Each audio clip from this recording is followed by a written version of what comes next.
MGZ Reviews here today, and today we're going to be reviewing JoJo's Bizarre Adventure, Part 7, Steel Ball Run. So by the way, the first few minutes is going to be like a non-spoiler section, and then I get onto the spoilers, so I'll tell you when to click off. So what is Steel Ball Run? So it's the 7th part of JoJo's Bizarre Adventure. JoJo's Bizarre Adventure is a widely popular anime and manga series in England. The first 3 parts are published, but that's it, nothing else. And it's a shame that they haven't printed Part 7 out yet, because it's probably the best part in my opinion. Yeah, so what is it? It's about this horse race from San Diego to New York, so all the way across America, and the winner gets $50 million. And back then, like for us now, that would be worth like. Oh yeah, by the way, it's set in 1890, if I didn't say. But back then, that would have been like a few $billion, yeah. So yeah, and then so let's talk about the characters. So we have our main. There's 2 main characters actually. So first one is Johnny Joestar. He's I forgot the word again, but he can't move his legs, so he's on a wheelchair most of the time. Actually, no, he's on his horse most of the time, but when he's not, he's on his wheelchair, and he competes in the race after seeing this guy called Gyro Zappelli, who has these weird steel balls. That's why it's called Steel Ball Run. And when Johnny touched them once, he could feel his legs again. So he said, "Oh, I need to follow this guy." And Gyro was doing the race because he wants to get $50 million to save this little boy, which is sort of in spoiler territory. I get onto that later. Yeah, so 2 good main characters, a good start, and yeah, the first race in this is just like insane. When you start this off, you're like, is it going to be like the other parts of JoJo? Is it going to be like stand battles and stuff like that? But it's actually yeah, there are stand battles, but I really like it how Hirohiko Araki just wanted to start anew and didn't start off with like a stand battle at the start. He started with a good race, which is the first 2 volumes. Yeah, and it's really intense. And yeah, so also another good point about this part is that it has really good artwork. So the artwork kind of changes. So it starts off with a more of like a Part 6 style, the diamond shaped nose, and then later on you get, going for all these volumes, you get more like a realistic style, So I mean, like that, it gets more realistic, and the reason why the art gets better is because it's not a weekly release like One Piece and Naruto and most of the other shounens you can think of. It's actually a monthly release, so Hirohiko Araki gets more time to work on his art, and therefore it's a lot better. And also the story's better than the other parts because he has more time to do the storyboards. Yeah, so why should you get into this part? Because you don't have to read any of the prior parts or the previous parts to understand this part, because this is kind of in like a separate universe, and it kind of starts JoJo off again, and yeah, it's just it's a mix of like horse racing, political issues, social issues, and because it's JoJo, fights and posing and stuff like that. Yeah, yeah. So it's just really good. And the last fight in this series, in this part, I mean, we get I think it's here actually. We get the I was about to spoil it for you there, but we get one of the best fights, probably in my top 3 or 5 fights in JoJo's Bizarre Adventure. We get the main character Johnny against the main villain, which yeah, I don't want to spoil it. That'll be in my in my spoiler section. So if we let's go into some side characters. Yeah, the side characters in this have a lot more. Yes, there's a few side characters like Diego and Wekapipo that have good backstories, and they're relatable. But there are some side characters that you get introduced to, like Sandman and Poco Loco, and you think they're going to be useful, but in the end they just don't do anything. Yeah, and in my spoiler zone, I'm going to talk about Sandman later on. So yeah, so you should definitely check this part out. If you want to, you don't even have to read parts 1 to 6. Just jump into part 7. So unfortunately, the only way to read this is online if you're English. Luckily, I got French volumes because I can read French. But if you're English, you're gonna have to read it online on like some manga reading website. There's no way to read it officially, which is unfortunate. Just because of all the characters are named after singers and stuff like that, so there's like an enormous amount of copyright. So yeah, so now that's the end of my spoiler-free zone. So if you don't want to get spoiled, which I recommend that you don't get spoiled, because there's one event that happens at the end which is really quite sad, and I was spoiled about it, and it kind of ruined it for me. But yeah, so click off that now. All right, so if you're staying on, this means that you've probably read all of part 7. So I'm going to talk about the start of part 7. So if you haven't noticed, the start of part 7, the first character we get introduced to is, well, significant character is Sandman. Yeah, Sandman. He's a really cool character. He's like faster than horses, and he's running. And during the first race, he has kind of run off. Well, is that even a word? I don't even know. With Gyro, and yeah, that was just really really cool. And then he gets nothing really happens to him after. He becomes a side villain. I mean, he is important to Johnny's growth, but I feel that he could have been some kind of useful ally, and he could have, if he was involved in some of the final fights with Dirty Deeds Done Dirt Cheap, it would have been a lot better. Yeah, so back to I'll move on to the Johnny versus Sandman fight later, but I'll move on. I'm gonna stay on the start of Steel Ball Run. So yeah, the first race is really good, really good, and yeah, Gyro wins it, but he gets disqualified later. And during this, at the end of it, Johnny starts learning to spin, and that moves us on to some of the early fights in Steel Ball Run. These were the fight, seeing Gyro's steel balls for the first time. They were quite exciting. But I remember there was this fight, the Boom Boom family, something like that. I just can't remember it. The stands, the characters, so forgettable. Yeah, and then we get Mrs. Robinson, which is I don't really remember that as well. Von Stroheim. When at the end of the first race, you get a list of all the people who are in the top 20, and then I was going through them and I saw these two names.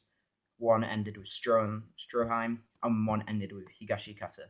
And when I saw both of them, I was like, I knew before that there was going to be previous characters returning. So when I saw Stroheim, I was like, oh my god, this guy is going to be really important. I like Stroheim in part 2, but yeah, he's going to be quite cool. And then I saw Noriosuke Higashikata, and I thought he'd be some alternate version of Josuke. He would have a stand Crazy Diamond. But in the end, Noriosuke, I think I don't want to spoil part 8 too much, but he has some significance with part 8. But Stroheim, you see him for 10 pages, and then I don't even remember. I think Gyro beats him. Yeah, and also at the start of the race, we get Mohammed Abdul. Mohammed Abdul is in part 3. I liked him. He's a good character, not my favourite, but he's still a good character. I thought he'd have a stand. And then when I saw him at first, he was doing this whole race on a camel. And I was like, oh, it's quite that's a good way of thinking, Iraqi. And then within the first like minute of the first race, he just vanishes. There's this slight theory saying that when Vanilla Ice, I mean, this is part three spoilers. When Vanilla Ice attacked Abdul, Abdul was sent to Steel Boron Universe, and yeah, but that didn't happen because it didn't have a stand. It was not a good theory. But then we get the Oyakamova fight. I like the song, I like the stand.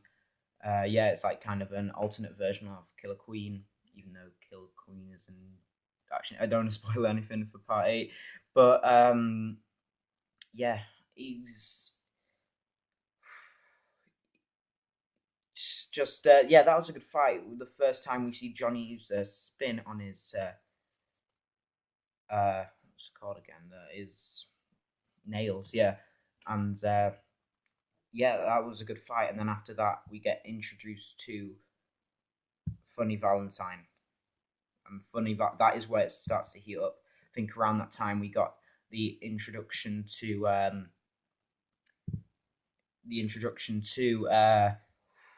Tusk Act 1, and we also get Tusk Act 1. I'll move on to the stands later, and also we get the Diego fight as well. Scary Monsters. That was an interesting fight as well, and Scary Monsters isn't a stand, by the way, if you were wondering. I'll move on to that later. It's kind of hard to explain, but yeah. And then I'm going into too much detail, but yeah. So we get after the Valentine, things begin to heat up. We get, let me check. We get arcs like some of my favorite ones. We get the what's it, the Ringo how do you even say his name? Just say Ringo. Yeah, the Ringo fight. That was good. And then after that, we get the Sandman fight, which I know you're probably gonna, make fun of me for saying this, but I think that fight is better than the Ringo fight, because you get Johnny's backstory and you get Tusk Act 2. I think after like 6 volumes, you get Tusk Act 2, and it's quite exciting. And the Sandman's stand was quite like scary as well. Yeah, so I just enjoyed that fight. The Ringo fight was good, but yeah, I still prefer the Johnny and Sandman one. Yeah, and after that, we get one of my favorite arcs. What's that? The one with the tree. What's it called again? I'm lost. Help me, guys. The one where there's the guys who have. I don't even know. But you probably know what I'm talking about. The one where the Gyro sees this little girl, and then they go and then he's like, what's happening? So he follows her into into some tree, and then there's a tree that like grants like wishes or something, and they have to like clear off the debt somehow that they made, and while they're trying to clear off this debt, you get this group. I forgot the name of the 11 like men, and they're all like combined together because of like one stand, and that's like a really good like spaghetti western gunfight. Yeah, and then let's go on to the end of it. Then we get Funny Valentine, the last fight. So I'm just going to skip over to the last fight because I know there's some that I'm missing, like Wekapipo, tubular bells and stuff like that. But the last fight, so Johnny, this is going to kind of go in with my character analysis part, which is coming up. So Johnny and Valentine are fighting, and it starts off with this like race on the train, which is quite good. But it gets good when Johnny gets massive spoilers here. Make sure if you're still watching this and you haven't watched this and you haven't read it, just click off it. All right, massive spoilers incoming. Yeah, so when Gyro dies and Johnny gets Tuskaked for, yeah, and he kind of traps Valentine into this kind of, he's going to different dimensions and returning to the main dimension, and he's trying to figure out what to do. During that time, he gets Diego, but going back in time, but yeah, that part was really intense, and then finally you get the talk with Johnny and Valentine, which is like 2 chapters long. You learn about like Valentine's handkerchief. And you get this talk, which was like really intense. I was like actually sweating when I was reading this part because yeah, they both talk to each other about Johnny's like, I want to believe you. I want to believe that you're not going to betray us and that you're going to help America out. And that yeah, so Valentine said, I'm not going to hurt you. But in the end, Valentine ended up pulling out a gun. I think if he waited a bit, Johnny could have agreed with him, but he pulled out a gun. He thought he could get lucky, but I think Tusk was too fast for him. And yeah, and then I think he dies. So that was just a really, really good fight. Probably, yeah, joint first with the Sandman fight for me. It was amazing that talk. It makes you think. Is Valentine the villain? So this is going to go over to my character analysis part. So characters. So let's go with Valentine. Is Valentine the villain? He's when we're introduced to him, he starts off like a bit, and I don't want to offend anyone, but fat, and somehow he gets a bit as the chapters goes on. He gets a bit like skinnier and like buffer, and I don't know how that works. I think it's either Araki wanted to change his style of drawing, or I think it was probably because of like the alternate dimension thingy. Probably there's one universe where there's the fat Valentine and one with the buff one. Yeah. So what was I on about? Yeah. So is Valentine the villain? So as I was saying, at the start he's introduced and he's sending like these so-called terrorists to defeat Johnny and Gyro. And at the start, like, what is this guy? He just wants to get all this power for himself. He's just manipulating Stephen Steele, and I was a really bad guy. And then there's this scene when Lucy Steele goes to his house. I was really weird about this. I was actually reading that part while I was in school, which luckily I didn't get caught reading that part, but it's kind of messed up.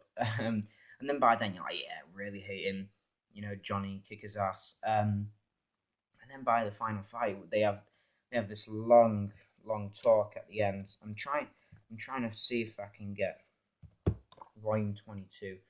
Yeah, here we go. So they have the long talk at the end, which is just like really intense and that. Yeah, and then it makes you think: is he the villain? And to me, it's yes and no. Yes, because he's doing these things, and in a way, he's only caring for himself. And I mean, he only cares about America, but not the other countries. I mean, it's understandable, but he keeping these corpse parts, and if they were all in America, that means that Japan, like a country in the East, would get all the negative like reactions in the world. All of them would go to Japan, so it's not very nice on Japan. And Yeah, so that's why I think he's a villain, but also, but no, because he's trying to save like millions of people, because he's trying to help his fellow citizens, and it's normal, he's a patriot, because his dad, he was getting tortured, but his dad didn't give up. I think he was tortured as well when he was fighting in the American Civil War, and yeah, so it's understandable, but so for me it's yes and no. So other characters. So let's start with Gyro Zeppeli. So Gyro Zeppeli is my favorite character in JoJo's Bizarre Adventure Part 7, Steel Ball Run, because he introduces us to the spin. Or for me, I think it was when I was reading it in French, it said rotation. So I'm used to saying rotation, but I'm going to say spin. I'll try. But yeah, the spin is like really cool. You can do so many things with it. And he introduces us to like the golden triangle and stuff. And Gyro, some of the best parts in Steel Ball Run is just when like Gyro and Johnny are just like talking, and they're just having jokes. Just before the funny Valentine fight, they both have to tell each other their secrets. That was pretty funny. And then later on, earlier on, after the fight with the 11-man stand, you get uh, you get this scene where Johnny, you think that now it's just going to be Johnny solo for the rest of the it's going to be Johnny solo for the rest of the part, because he's giving Gyro up for his own sake, and and then what happens is that Johnny says no, and yeah, he saves Gyro, and that was a really nice scene. They both, sorry, I was stuttering there because these messages were popping up on my phone, but yeah, yeah. So Johnny, yeah, and then they both talk to each other when it's snowing, and they're both having a cup of tea or whatever, and that's a really nice scene. So next, we're gonna go on to Johnny Joestar. Yeah, he's sort of selfish, but I'm not. I wouldn't say that he's selfish, because I mean everybody would do the same thing if they had the chance to heal their own legs. They would do it, and he just wants to walk again, and there's no harm in that. But after some of the fights, like after like the third or fourth fight, when he starts fighting Sandman, he Araki draws him with like fire in his eyes to show us that he's like ready to kill to achieve his goal. And yeah, so Johnny, yeah, and I'm going to talk about stands later on. I'm going to try and finish this before half an hour. Yeah, and then some of yeah, Lucy Steele, a good side character. She's yeah, her stand's a bit bad. It's useful for like a future, like a chapter, and then it's just not useful. And yeah, it's I don't know how to feel about Lucy Steele, because I mean she's like really brave for a 14-year-old. Some people forget about that, but she's no Okuyasu, she's no Koichi, she's not even as good as like Trish would say. And yeah, then we get Stephen Steele, this guy, kind of like sold his, well, not sold, but yeah, well, you could say that he sold his soul to Funny Valentine. He wanted to do this race so badly that he'd let it be run by the big corporates and the government. And yes, and then we get Worker Pipo. I think he dies in the end because of Dirty Deeds done dirt cheap. Yeah, he's like he's sort of like Gyro, but like a bit more experienced, I'd say, and his steel ball technique is a lot more interesting. Also, we get Diego Brando, and his stand at Scary Monsters. So yeah, actually no, I shouldn't talk about his stand. So Diego Brando, he he's got. I can't. I don't know if I prefer him over the original Dio. I think that his backstory is a lot more realistic, and it shows us why he's that much of a. I don't want to swear, but like an idiot. Well, not an idiot. Of a kind of like of a nuisance, right? He wants. It shows us why he wants to achieve his goals so badly, and yeah, and I like his design. Like yeah, and then we get the alternate world Diego. Uh, I can't. I enjoyed the fight personally. The high voltage fight with the world. Uh, One of my big issues with it is that Johnny just solved his powers like Sherlock Holmes, with ease.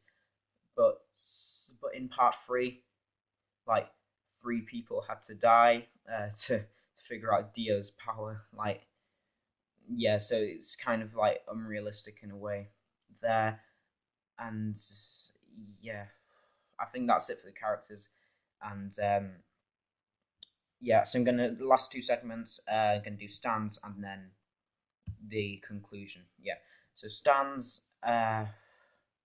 Yeah, so favorite stand I'd say would probably be Tusk or Dirty D's Done Dirt Cheap. So Tusk, the first act was good. It kind of got like old after a bit. Second act was interesting, and yeah, the second act actually, when during the Sandman fight was like really interesting for me because we'd been seeing Tusk Act 1 for like ages and it's sort of getting boring, and then we get Tusk Act 3. Um, Interesting concept, but Iraqi didn't really use it that often, and yeah, I didn't really understand it, and it wasn't really a change from Act 2, I think. And then we get Act 4, which is like you know probably the second strongest on the series before spoilers. JoJo's Gold Experience Requiem, and yeah, then we get Ball Breaker. Ball Breaker, yeah, interesting stand. We only see him once, but he makes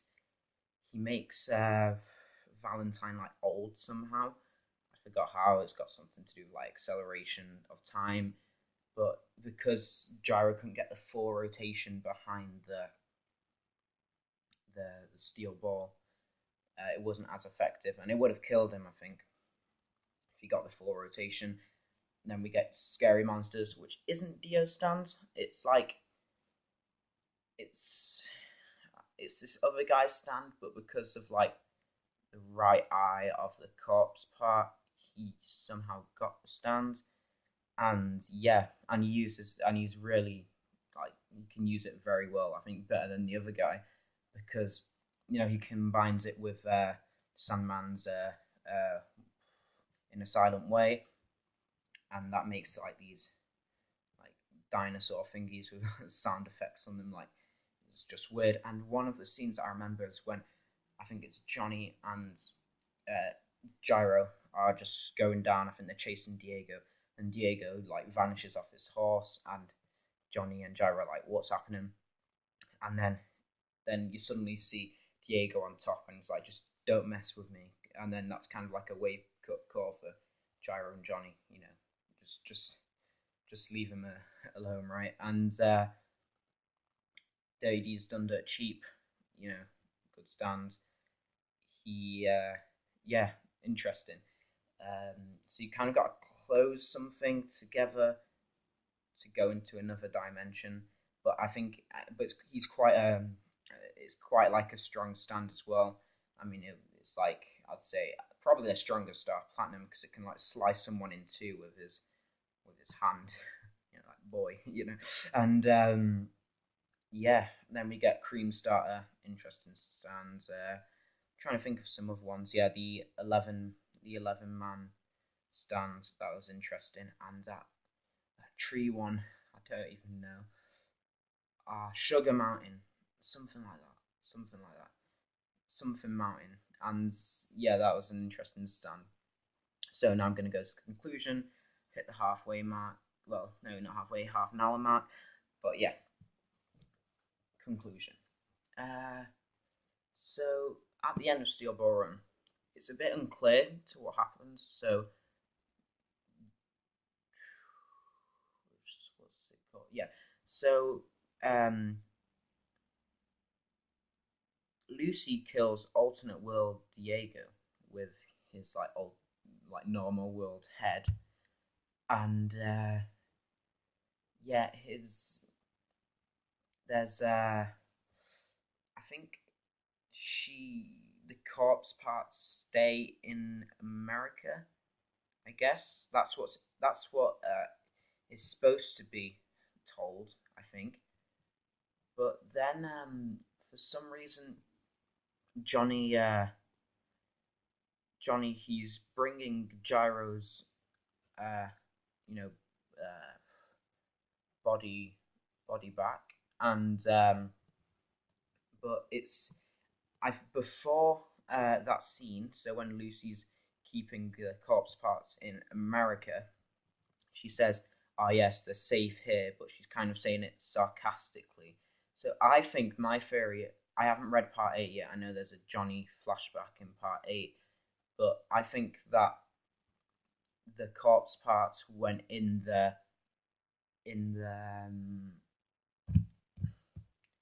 what's it called? In the coffin with Gyro, and that's got to do with something in part 8. Because at the start of part 8, it talks about the balance in the world between the negative and the positive, and at the end, there's a really funny line.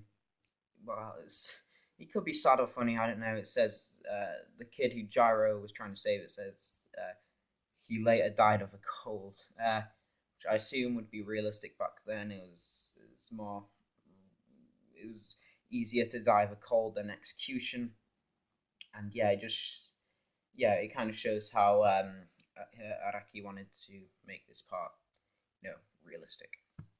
So yeah, hopefully you enjoyed that, and please like and subscribe. And if you want to tell me what part you want me to review next, I've got either any part except part 8. So yeah, that's been it for today, and yeah, like and subscribe.